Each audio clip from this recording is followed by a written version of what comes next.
এই দেখ মানি, বাবা তোর জন্য কি এনেছে, এই দেখ। প্রথমে কিন্তু দুটো শেষ করতে হবে, তারপরে কিন্তু এগুলো খেতে হবে, ঠিক আছে?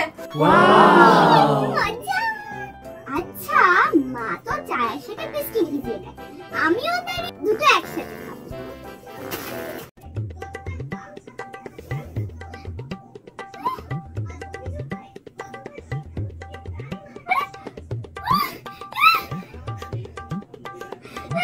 One hour later.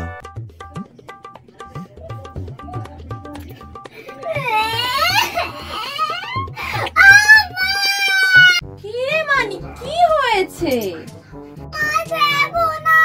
আমি হাওয়াই মিঠাই দুধে ডুবিয়ে খাবো বলে আমি এটার মধ্যে ডোবালাম, আর এই দুধটা সব খেয়ে নিল। তুমি ওকে বকো। হায় কপাল, এই মেয়েটাকে নিয়ে যে আমি কি করি।